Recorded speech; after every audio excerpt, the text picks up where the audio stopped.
Hello, it's the Coaster Craze, and today I'll be reviewing the flagship coaster at Islands of Adventure in Orlando, Florida, the Incredible Hulk. So, let's get started, shall we? The first category I'll be reviewing for Incredible Hulk is stats, and I'll be giving it a 4 out of 5.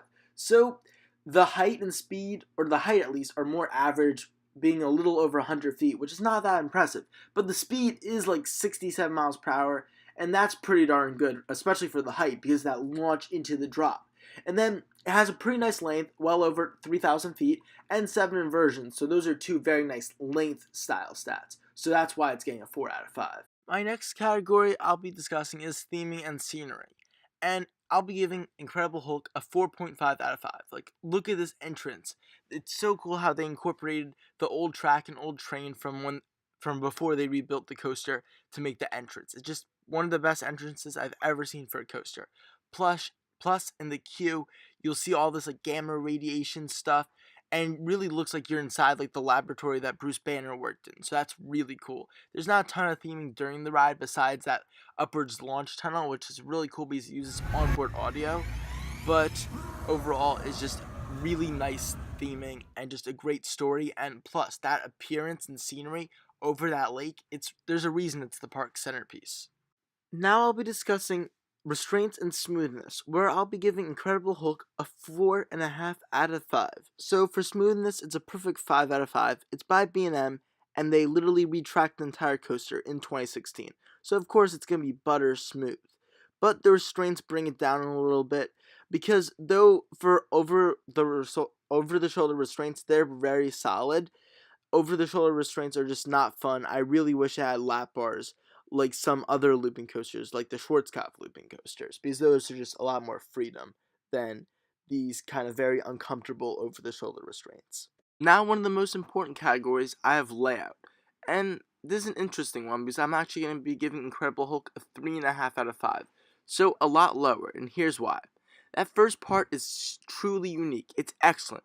You shoot out of the launch into a zero-G roll. Like, I've never experienced anything like that, and it's an amazing sensation. Just for that alone, the ride is totally worth going on.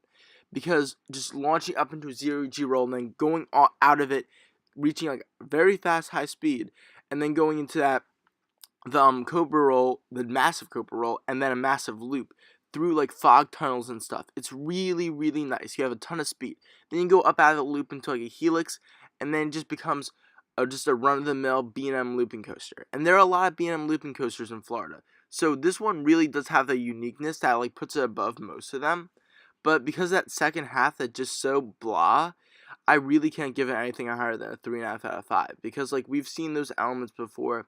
They're not that exciting, and they just kind of just give a little bit of a headache because there's so many inversions. Now I'll be discussing intensity for Hulk. And well, this part is definitely the most intense. Launching into a zero-G roll and then into the Cobra roll and then the loop back to back is a very intense experience. But then after that it kind of lags and loses its pacing, slowing down a lot after this helix right here. And then it just kind of like doesn't become as intense, though there are a lot of inversions still. So overall I'm going to give it a 4.25 out of 5 for intensity, because it is a pretty intense ride with how many inversions they fit into a not insanely long ride, but the second half is just a little bit laggy. Now it all comes down to this, the revealing of the overall score out of 10, and I'll be giving Incredible Hulk at Islands of Adventure an 8 out of 10. So that means it's a very good, borderline great ride, but not excellent and first tier. And here's why. So the first half of the ride, that launch upwards into the zero-G Cobra roll loop, that's a 10 out of 10 ride right there. That would probably make my top 10.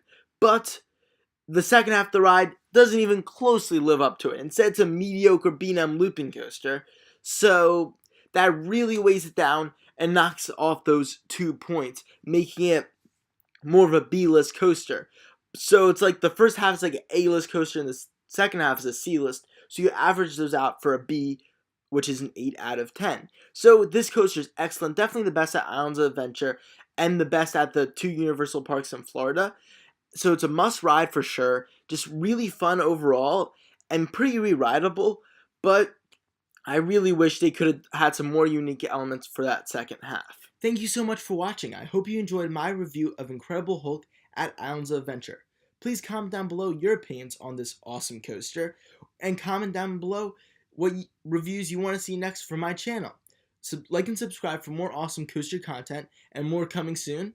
And see you guys later from Coaster Craze. Bye!